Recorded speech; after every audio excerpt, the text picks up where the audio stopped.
Bismillahirrahmanirrahim. Wa an Buraidah binil Hasibi al-Aslami. Dan diriwayatkan hadis dari sahabat Buraidah bin Hasib al-Aslami radhiyallahu anhu, semoga Allah ridha kepadanya. Anin nabiyyi, dari Nabi kita Muhammad sallallahu alaihi wasallam, qala, Nabi bersabda, Basyiril masya'ina fid dhulmi ilal masajidi bin nuri yaumal qiyamati. Rawahu Abu Dawud wa Tirmidzi. Basyir, beritakan kabar gembira. Kepada siapa? Al-masya'ina, kepada orang-orang yang berjalan fiz zulmi, di dalam gelapnya malam. Jalan kemana? Ilal masajidi, menuju ke masjid. Berita gembiranya apa? Bin nuri, dengan cahaya. Yaumal qiyamati, pada hari kiamat. Bapak-bapak, hadirin dan saudara-saudara, alhamdulillah, pagi hari ini kita kembali untuk memperoleh siraman-siraman kesejukan lewat pelajaran yang kita dapati, bahwa diantaranya masih membahas tentang keutamaan orang-orang yang mau berangkat melaksanakan sholat berjamaah. Nah, sholat itu terbagi dua. Ada sholat golongan terang, ada sholat golongan gelap. Sholat golongan terang, sholat apa itu? Zuhur, asar. Maghrib terang apa gelap? Gelap. Ya, kita terang itu kan karena ada lampu. Zaman dulu masih belum ada listrik. Ya, mungkin tahun-tahun 70-an, tahun 80-an, maghrib itu ya gelap. Menjelang maghrib orang menyalakan lampu. Zaman dulu lampunya petromak. Lampu petromak itu ya, semprongnya pakai model kaos itu, terus dipompa, ya. Masih pada ingat, Pak? Nah, kalau yang ingat ngalamin berarti sekarang udah tua. Ya. Sebelum petromak namanya lampu strong, ya. Ya, lampu strong saya nggak ngalamin itu. Ya. Nah, berarti yang sholat waktu terang adalah zuhur, asar. Sholat waktu gelap adalah maghrib, isya, subuh. Dari 5 sholat ini pernah saya sampaikan tentang urut-urutannya, ya, kesempurnaan sholat berjamaah. Urutan pertama, sholat berjamaah itu yang paling afdol adalah sholat berjamaah, sholat Jumat. Jamaah sholat Jumat itu paling afdol. Yang kedua, sholat berjamaah subuh Jumat. Jadi, sholat berjamaah Jumat paling afdol. Yang kedua, sholat berjamaah subuh Jumat. Yang ketiga, sholat berjamaah subuh selain Jumat. Yang keempat, sholat berjamaah yang bagus adalah sholat isya.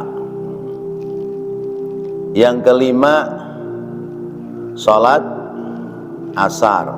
Yang keenam, sholat duhur. Yang ketujuh, sholat maghrib. Makanya lihat di mana-mana maghrib itu ya penuh, karena memang ya pahalanya sedikit.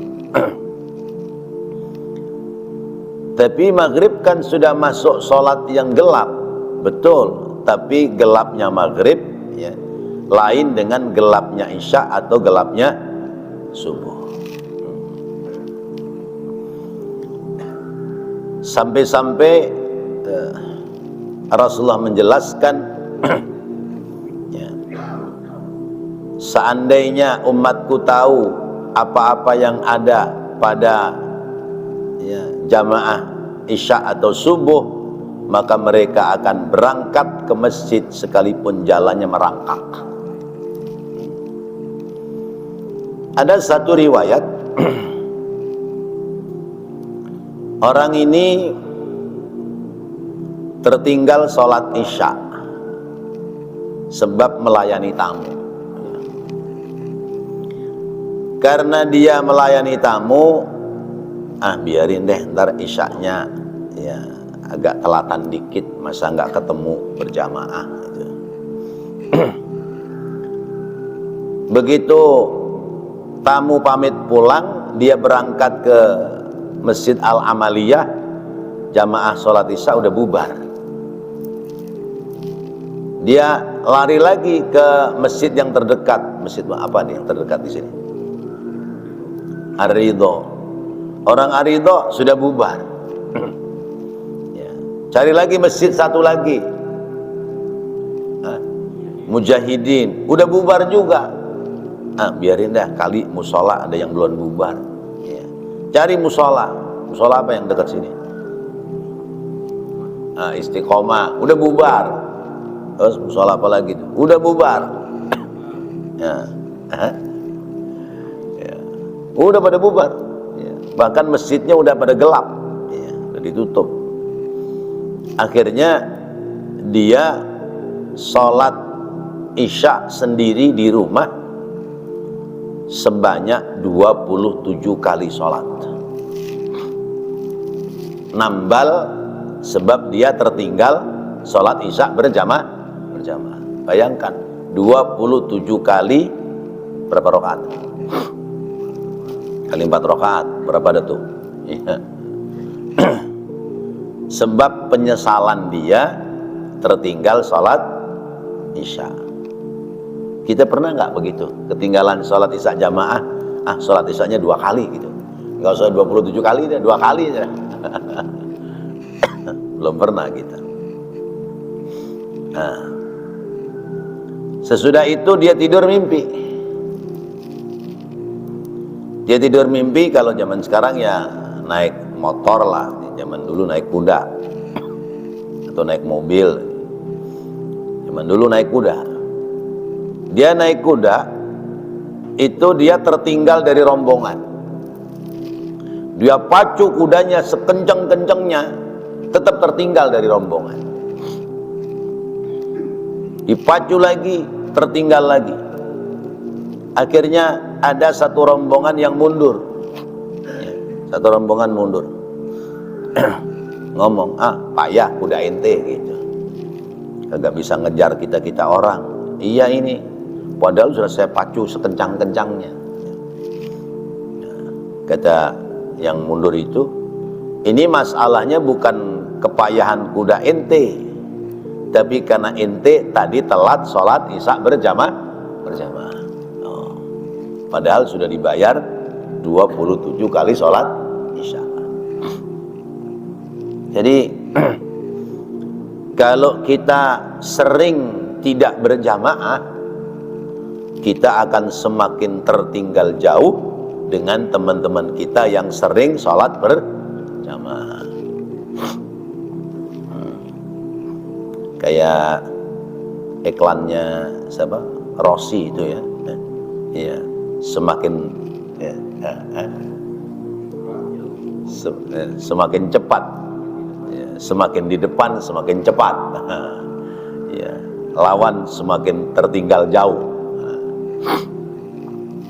Jadi ya nggak terasa, dohirnya mah nggak terasa kita. Dohirnya mah kelihatannya biasa-biasa aja. Yang jamaah, yang nggak jamaah biasa aja kelihatannya. Apalagi masih sholat, yang nggak sholat aja kelihatan dohirnya sama aja, biasa-biasa aja. Tapi nanti Ya, penyesalan itu kalau sudah sampai pada hari di mana hari itu semua akan ditunjukkan kepada kita. Makanya apa itu, hatta ya'tiyakal yaqin gitu ya. Wa'bud rabbaka hatta ya'tiyakal yaqin. Sembahlah Tuhanmu sampai datang kepadamu sebuah keyakinan ya.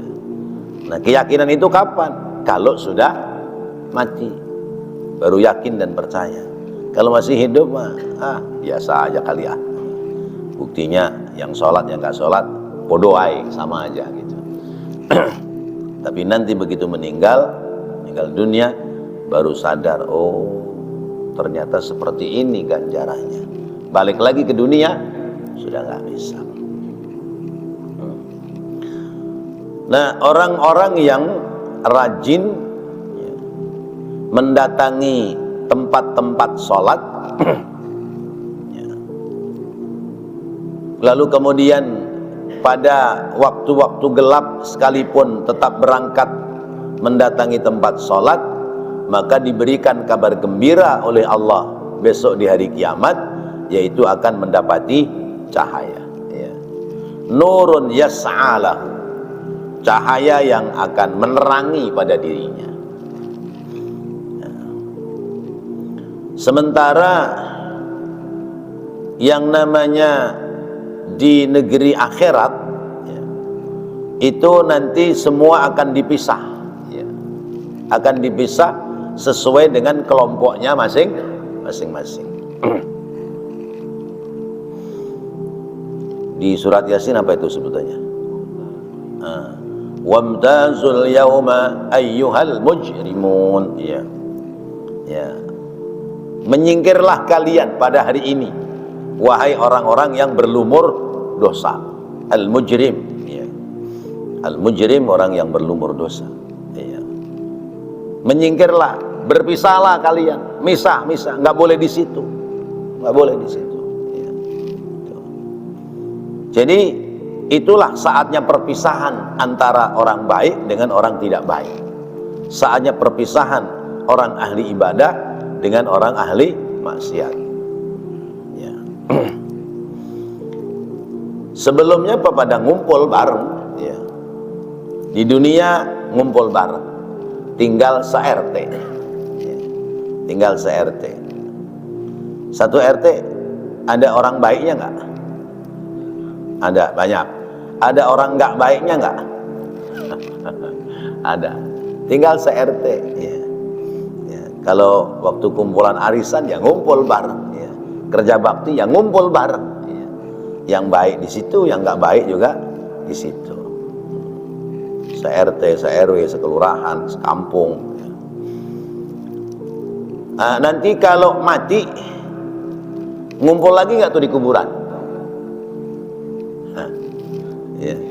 Kan di kuburannya kan komplek pekuburan umat Islam di situ ya. Yang orang baik ya, dikubur di situ, yang tidak baik juga dikubur di situ juga. Ya. Ya, sama-sama lagi ngumpul ya. Ya, tapi kaplingnya beda ya. Kapling orang baik raudhatun min riyadil jannah. Kapling orang jahat hufratun min hufarin niran. Kan itu dibuat apa, doa ya, doa tahlilan gitu kan ya.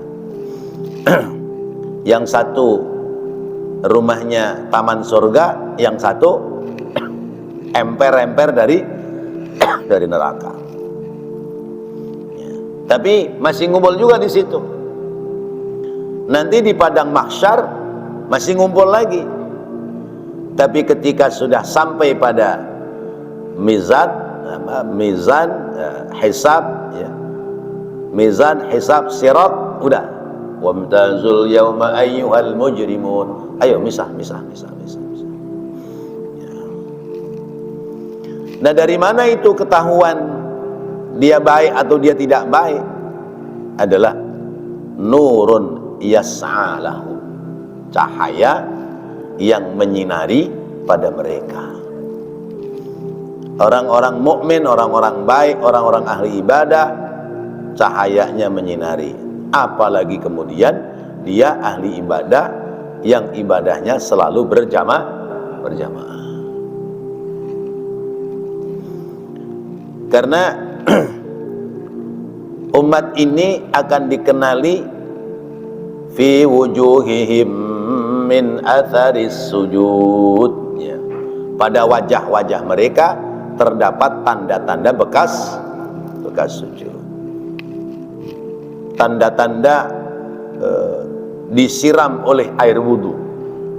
Nah, itulah yang menjadi cahaya membedakan antara orang mukmin, orang ahli ibadah dengan orang-orang yang ahli maksiat. Kapan itu? Yaumal qiyamati, pada hari kiamat. Baik. Wa an Abi Hurairah radhiyallahu anhu qala, dan dari sahabat Abu Hurairah radhiyallahu anhu qala, dia berkata, qala Rasulullah, telah bersabda Rasulullah sallallahu alaihi wasallam, al-masya'una ilal masajidi fi dhulmi ulaikal khawwaduna fi rahmatillahi. Al-masya'una, orang-orang yang berjalan ilal masjidi, menuju ke masjid, fi dhulmi, di dalam kegelapan. Orang berangkat ke masjid gelap-gelap, ya, untuk sholat berjamaah. Ulaika, yang demikian itu, al-khawwaduna, mereka berenang, ya, atau menyelam, ya, menyelam atau berenang, fi rahmatillahi, di dalam rahmatnya Allah subhanahu wa ta'ala. Ya. Orang yang selalu berangkat ke masjid, ya, di waktu-waktu gelap, mereka sesungguhnya sedang berenang dalam kasih sayang Allah subhanahu wa ta'ala. Ini dulu. Nah, kalau sekarang masih gelap nggak?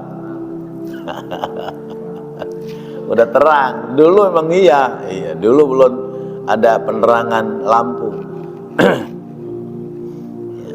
Sekarang bagaimana udah terang, ya.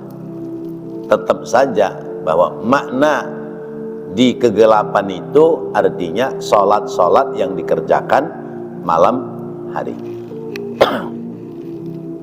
Maghrib, isya, subuh itu waktu malam. Nah, itulah pelajaran buat kita. Dari kalimat al-masya'una ilal masajid fi dhulmi, orang-orang yang jalan ke masjid pada waktu-waktu gelap. Ini gambaran orang-orang dulu yang memang fasilitas dalam kehidupan itu masih belum sehebat sekarang ini. Orang-orang dulu boleh jadi nggak pada punya jam, ya. Jam dinding nggak ada, jam tangan nggak ada, ya. Apa namanya itu, jam alarm, ya. Ya, kalau dulu kan alarmnya kan jam beker, ya. Jam beker dulu. Tuh, orang punya jam beker itu udah hitungan kaya.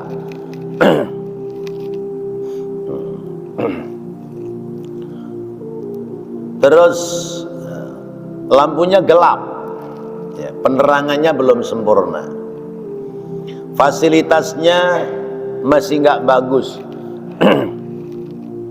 Orang dulu nggak ada yang sumurnya, kamar mandinya di dalam rumah, nggak ada, ya. Rata-rata kamar mandinya, sumurnya di belakang rumah, ya.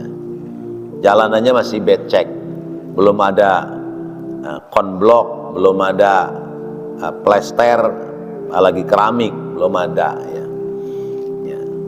Paling juga pecahan kreweng, bata-bata atau genteng, ya, itu buat ganjelin yang pada becek-becek.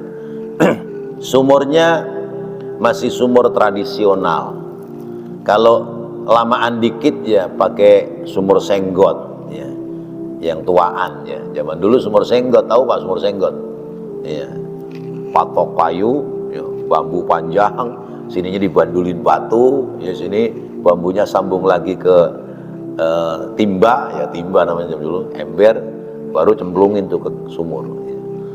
Sumurnya gali dulu, ya, gali manual. Nah, dari sumur senggot ganti sumur kerekan, ya, ban bekas, ya, di beset-beset jadi kerekan. Ya, dari sumur kerekan ke sumur pantek. Ya, sumur pantek, tahu sumur pantek? Ya, tuh pompa dragon. Tahun berapa Pak? Di Jakarta masih ada pompa dragon. Ya, saya 85 masuk Jakarta, 84, 85 masih banyak tuh sumur dragon. Sampai tahun 90-an masih ada. Ya. Ya. Baru ganti mesin air mereknya Sanyo. Sanyo ya, Sanyo apa ya? Sanyo ya. Ya. Nah, ini kan perkembangan. Zaman dulu sumurnya di belakang rumah. Ya. Ngambil airnya susah, manual. Kemudian kolamnya kalau tuaan ya padasan. Ya. Ya. Kemarinya udah kolam kecil dibuat. Ya. Lampunya masih pakai lampu sentir atau ceplek. Ya. Ya. Suami istri pada bangun. Istrinya megangin lampu, suaminya nuangin air, ya. Ambil wudhu, gantian nanti istrinya yang wudhu, sholat tahajud, rapi tahajud, nunggu masuk waktu subuh, menjelang subuh suami istri pada jalan ke masjid. Masya Allah. Nah itu dulu. Sekarang lampunya udah terang. Kamar mandinya sudah di dalam rumah, bahkan ada yang kamar mandinya di dalam kamar.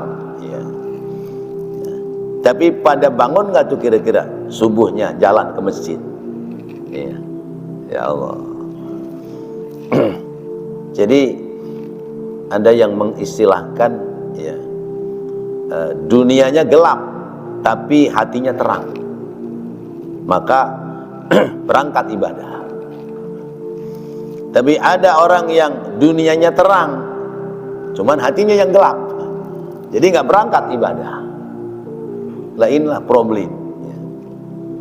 Dulu belum banyak hiburan. Ya.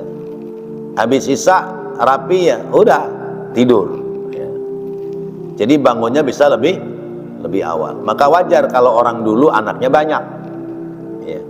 Karena kesempatannya lebih banyak kesempatannya. Nggak ada hiburan lain. Orang zaman sekarang 24 jam, ya. Jam 12 saja mau tidur dibilang masih sore. Ya. Ya, tidur lewat larut malam, bangunnya pasti kesiangan. Ya. Wajar zaman sekarang orang anaknya sedikit. Pertama, kesempatannya sedikit. Kedua, lahan buat hidup anak-anaknya udah sempit. Jadi beda, ya, beda fasilitas modelnya. Ya. Artinya mau orang zaman dulu, mau orang zaman sekarang, kalau menyempatkan diri dia berangkat ke masjid, ya, utamanya adalah sholat-sholat yang waktunya gelap. Ya. Ya. Di sini sholat isya, sholat subuh utamanya. Lebih utama lagi sholat subuh. Maka orang-orang yang bergerak jalan menuju sholat berjamaah ke masjid, berarti dia sedang menyelam atau sedang berenang pada rahmat Allah Subhanahu wa ta'ala. Sementara selamatnya kita besok di negeri akhirat itu lewat amal kita atau lewat rahmatnya Allah. Selamatnya besok kita di negeri akhirat itu lewat ibadah kita apa lewat kasih sayang Allah? Lewat kasih sayang Allah. Kan ada cerita itu di kitab apa ya? Ada orang, dia itu hidup 15 tahun, dia hidup 500 tahun. Dia terdampar di satu pulau yang kemudian di pulau itu Allah berikan fasilitas, ya. Ditumbuhkan pohon delima, kemudian dikeluarkan sumber mata air tawar, ya. Dia hidup selama 500 tahun. Selama 500 tahun dia ibadah, ya. Nggak pernah maksiat, nggak nonton bioskop, nggak lihat HP, ya, film-film porno, ya nggak ada, ya, sinyalnya juga nggak ada, ya. HP-nya belum ada juga, ya. Nggak pernah berbuat maksiat, ibadah terus 500 tahun. Sampai dia dalam doanya, ya Allah matikan saya dalam keadaan sujud kepadamu, ya. Dan jangan ada orang yang menemukan saya sampai terjadi hari kiamat. Dan diizinkan oleh Allah. Meninggal itu orang 500 tahun, tidak ada dosa, ibadah semua. Ketika berada di hadapan Allah, dalam pengadilan Allah ditanya, kamu masuk surga itu lewat apa? Dengan bangganya dia mengatakan, lewat ibadah saya dong. Saya ibadah selama 500 tahun, nggak pernah berbuat maksiat dan dosa. Apa kata Allah? Sombong kamu. Malaikat, seret dia, masukin ke neraka. Ya, sombong banget, ya. Ibadah 500 tahun menjadikan sebab masuk surga. Ditarik sama malaikat, dibawa ke pintu neraka. Orang itu celingak-celinguk. Kenapa saya ditarik ke neraka begini? Kamu salah jawab, kata malaikat. Lah emang saya bisa masuk surga karena amal saya? Amalmu seberapapun banyaknya itu tidak mampu untuk membayar nikmat Allah yang diberikan kepadamu, kata malaikat itu. Kamu kan dikasih fasilitas air tawar di tengah-tengah air laut, bayar enggak? Enggak. Terus ditumbuhkan pohon delima yang berbuah tiap hari, mateng pagi, siang, dan sore, kamu makan. Kamu bayar enggak? Enggak. Terus kamu dikasih fasilitas udara yang bisa kamu pakai, bayar enggak? Enggak. Terus kamu sendirian di situ dikasih sehat, bayar enggak? Enggak. Terus kamu di situ diselamatkan oleh Allah dari bahaya macam-macam, bayar enggak? Enggak. Nah itu kalau ditukar dengan ibadahmu itu masih kurang, ya. Ya. Ditukar dengan ibadah masih kurang. Terus gimana jawaban saya? Bilang aja, ya.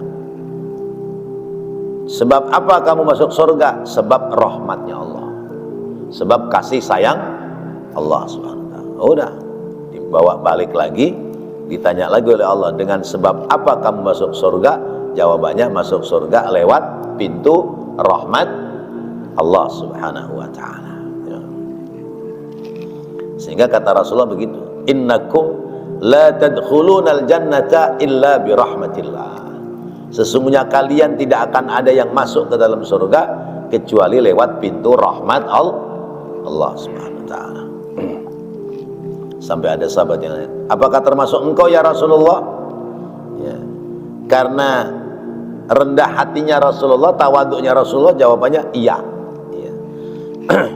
Iya, saya tidak akan bisa sampai ke surga kecuali lewat rahmat Allah. Padahal ini sifat tawaduknya Rasulullah. Sebab Rasulullah sudah dijamin pasti masuk surga. Jadi kalau kita kepingin mendapatkan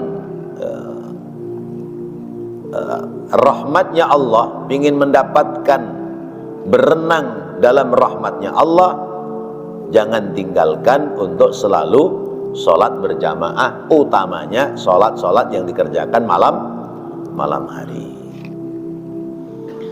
Nah, rahmat itu kan ada berapa rahmat? Kata Rasulullah, inna rahmatallahi mi'atun. Sesungguhnya rahmat Allah itu ada 100 ya. Tis'atun wa tis'ina fid dunya wa wahidun fil akhirah. Rahmat itu 99 sudah diberikan oleh Allah di dunia. Itulah Rahman, itulah sifat Rahmannya Allah. Wa wahid fil akhirah. Tapi satu rahmat yang diberikan oleh Allah khusus nanti di negeri akhirat. Tafsir dari Ar-Rahman Ar-Rahim itu bahwa rahmat Allah sudah diberikan di dunia sebanyak 99. Ketika seekor onta dia membelai anaknya lalu membimbingnya untuk menyusui, maka berarti rahmat Allah sudah sampai kepada seekor onta. Ketika induk ayam pagi hari anak-anaknya masih kedinginan karena belum punya baju ya, masih pakai bulu-bulu lembut ya. Lalu kemudian dia ngangkat bulu-bulunya, lalu anak-anak ayam masuk ke kolongnya ya, maka itu berarti rahmat Allah sudah sampai ke ayam. Kalau ada anaknya yang keinjak bunyi kiyak langsung diangkat kakinya, itu adalah rahmat Allah. Jadi di dunia ini semua mendapati rahmat Allah. Masa kita kalah sama binatang ya? Binatang aja punya kasih sayang ya. Tapi rahmat yang satu yang nanti akan diterima, yaitu rahmat terkait dengan as-salamata min adzabin nar ya. Was-sa'adata ilal jannah ya. Selamat dari siksa neraka dan mendapatkan keberuntungan bisa sampai ke dalam surganya Allah Subhanahu wa taala. Itu lewat apa? Lewat rahmatnya Allah. Maka itulah makna Ar-Rahim. Allah zat yang maha penyayang. Satu hadis lagi menutup bab dari keutamaan berjalan ke masjid.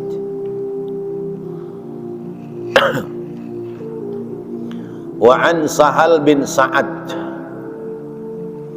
radhiyallahu anhu, dari sahabat Sahal bin Sa'ad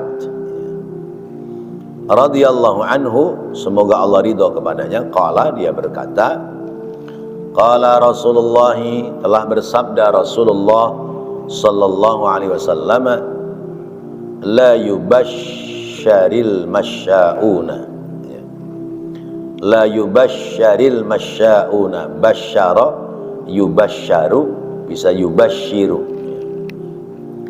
mubashshirun mubashshirun mubashsharun, la yubashsharu la yubashshari al-masya'una, maka pasti akan diberikan berita gembira, pasti akan diberikan berita gembira al-masya'una fi dzulmi, orang-orang yang berjalan dalam kegelapan, ilal masajidi, menuju ke masjid. Berita gembiranya apa? Binurin tamin dengan cahaya yang sempurna. Kapan? Yaumal qiyamati, pada hari kiamat. Rawahuma Ibnu Majah ya, sahabat hadis yang di atas riwayat Ibnu Majah, hadis di bawahnya juga riwayat Imam Ibnu Majah. Nah, bapak-bapak hadirin dan saudara-saudara, ini 3 hadis sama sesungguhnya, memahamkan kepada kita bahwa agama itu pertama ada nabinya, yang kedua ada kitab sucinya, yang ketiga ada kewajiban ibadahnya, itu agama ya. Ada nabi, ada kitab suci, ada kewajiban ibadah. Agama Islam, nabinya Nabi kita Muhammad SAW, kitab sucinya Al-Quran, ibadahnya sholat. Jadi ini bentuk agama ya. Nah, agama-agama yang lain ya pastinya sama ya. Misalnya agama Nasrani ya, ada nabinya, siapa? Nabi Isa. Ada kitab sucinya, kitab Injil. Ada kewajiban ibadahnya, sholat ya, sholat juga ya, sholat, cuman bentuk sholatnya beda. Nah, kenapa sekarang tidak disebut sholat? Apa bahasanya kalau orang Kristen ibadah? Sembayangan. Sembayangan itu ya sembahyang ya, ya sholat ya. Yahudi begitu, ada nabinya ya, banyak nabi-nabi kaum Yahudi, diantaranya Nabi Musa. Ada kitab sucinya, kitab Taurat. Ada bentuk ibadahnya, sholat juga. Sholat juga. Ini agama yang dipahami agama samawi, agama langit. Agama yang dipahami agama arodi, agama bumi, misalnya Hindu ya. Ya. Ada nabinya nggak Hindu? Ada ya. Ada kitab sucinya nggak? Ada, Weda ya. Ada peribadatannya nggak? Ada, sembayangan juga ya. Ya. Buddha sama, berarti agama itu ya sama pada posisi urut-urutannya. Ada nabinya, ada kitab sucinya, ada bentuk ibadahnya. Nah, pokok agama itu dari mana? Ya. Pokok agama itu sumbernya dari Nabi Allah Ibrahim alaihissalam ya. Maka disebutnya Abul Anbiya, bapaknya para nabi. Coba lihat ya. Nabi Ibrahim melahirkan Nabi Ishak, Nabi Yakub ya. Maka putranya Nabi Yakub yang kemudian menjadi simbol agama Yahudi, dari kata Yahuda ya. Dari 12 bersaudara itu bukan Yusuf yang dominan namanya ya, sekalipun kisahnya tentang Yusuf luar biasa, tapi yang dominan justru Yahudi.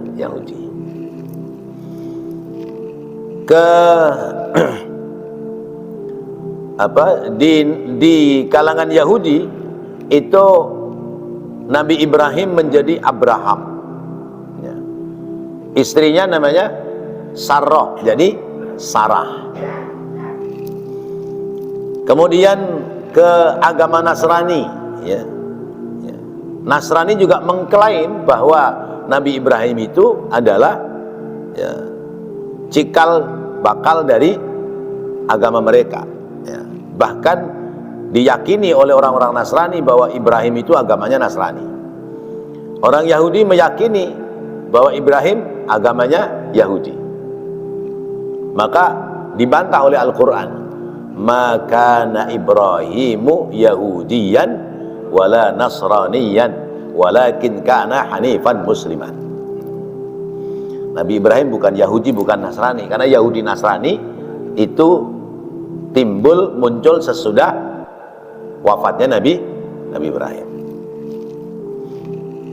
Lari ke wilayah India, muncul agama Hindu dari kata Hind ya. Siapa simbolnya, tokohnya Hindu siapa? Brahma itu siapa?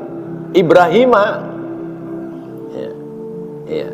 Pendetanya tertinggi adalah Brahma ya. Tidak Ibrahim. Istrinya siapa? Dewi Saraswati. Dewi Saraswati ya. Saraswati siapa? Saroh. Nah, berarti pongkolnya sama ya. sampailah kepada Islam, ya. Islam, ya. Islam itu yang paling identik dengan ajaran Nabi Allah Ibrahim. Tapi karena Islam sebagai penyempurna, maka ajaran Nabi Allah Ibrahim dan ajaran nabi-nabi yang lain disempurnakan oleh Islam. Kata Allah, "Summa auhayna ilaika anittabi' millata Ibrahim hanifa." Aku wahyukan kepadamu wahai Nabi Muhammad untuk mengikuti millah, jejak langkah Nabi Ibrahim yang lurus. Berarti di antara agama-agama yang ada yang masih lurus, garisnya masih tegak lurus sampai kepada Nabi Ibrahim, agama tauhid, yaitu hanya agama Islam. Jadi saya punya bahasa, agama-agama lain ini menyelingkuhi Allah, ya. Coba istri aja diselingkuhi marah, ya. Apalagi Allah, ya.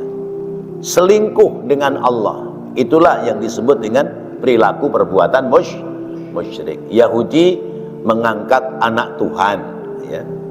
Wa qalatil yahudu Uzairu ibnullah, Uzairun ibnullah. Nabi Uzair diangkat menjadi anak Tuhan, berarti Tuhan diselingkuhi, ya. Wa qalatin nasara Isa ibnullah. Kata orang Nasrani, Nabi Isa anak Allah, diselingkuhi. Allah diselingkuhi, ya. Artinya Allah diduakan. Ada Tuhan Allah, ada Tuhan selain Allah, itu berarti diduakan. Dalam Islam, ya, tauhid, ya tetap kalimatnya la ilaha illallah, tidak ada perubahan. Maka dari paparan singkat seperti ini kita bisa memahami bahwa sama-sama ibadah, tetapi tentu bagi Islam, pemahaman kita sebagai umat Islam, ibadah kita menyembah kepada Allah, dan kita umat Islam tidak menyelingkuhi Allah Subhanahu wa ta'ala. Sementara yang lain menyelingkuhi Allah, ya. Di bumi ada Tuhan, ya. Di langit ada Tuhan, ya.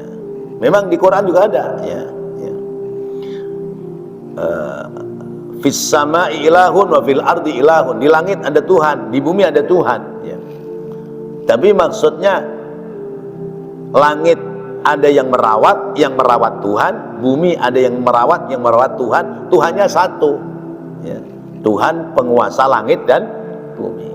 Jangan diartikan di bumi ada Tuhan, di langit ada Tuhan, oh berarti ada wakil Tuhan di bumi, namanya Tuhan anak. Enggak begitu, ya. Nah, jadi Islamlah yang tetap tegak lurus mentauhidkan Allah Subhanahu wa ta'ala. Maka wajar bagi umat Islam yang telah istiqomah dalam melakukan nilai-nilai kebaikan, mereka itulah yang nanti akan diberikan keuntungan pahala oleh Allah Subhanahu wa ta'ala. Baik, sampai di sini mungkin ada yang mau menambahkan. Ya.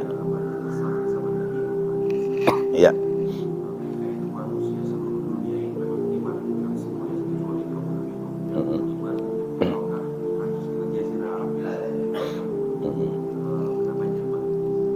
Baik, tentang banjir bah zaman Nabi Nuh, ya, itu Allah menyebutkan, ya, sesungguhnya dunia itu yurisuha ibadiyas salihun.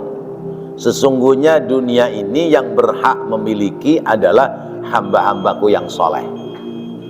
Maka banjir Nabi Allah Nuh alaihi salam itu disapu habis manusia-manusia yang ingkar kepada Allah. Yang tersisa adalah orang-orang yang mengikuti Nabi Nuh. Dalam satu riwayat hanya 12 pasang, ya, 12 pasang yang kemudian diangkat oleh Nabi Nuh di atas kapal. Maka orang yang hidup hari ini adalah anak keturunan orang-orang yang selamat di kapalnya Nabi Nuh. Artinya tidak ada lagi manusia yang hidup ya, sesudah terjadi banjir zaman Nabi Nuh kecuali orang yang diselamatkan Nabi Nuh naik ke dalam kapalnya. Ya, jadi yang saya pahami seperti itu riwayatnya. Dan bumi ini belum seluruhnya dihuni oleh manusia. Mungkin baru seperempat bumi, mungkin baru setengah bumi, karena populasi manusia belum merata mengisi kehidupan di bumi. Demikian. Wallahu a'lam bishawab. Mudah-mudahan apa yang kita dapati pelajaran pagi hari ini menjadi ilmu yang bermanfaat, dan Allah berikan semangat kepada kita untuk senantiasa berangkat ke masjid melaksanakan ibadah salat berjamaah. Amin ya Allah ya Rabbal alamin. Rabbana taqabbal minna innaka antas samiul alim wa tub alaina innaka antat tawwabur rahim. Rabbighfir warham wa anta khairur rahimin. Wa sallallahu ala sayyidina Muhammadin wa ala alihi wa sahbihi wa sallam. Walhamdulillahi rabbil alamin. Wassalamu alaikum warahmatullahi wabarakatuh.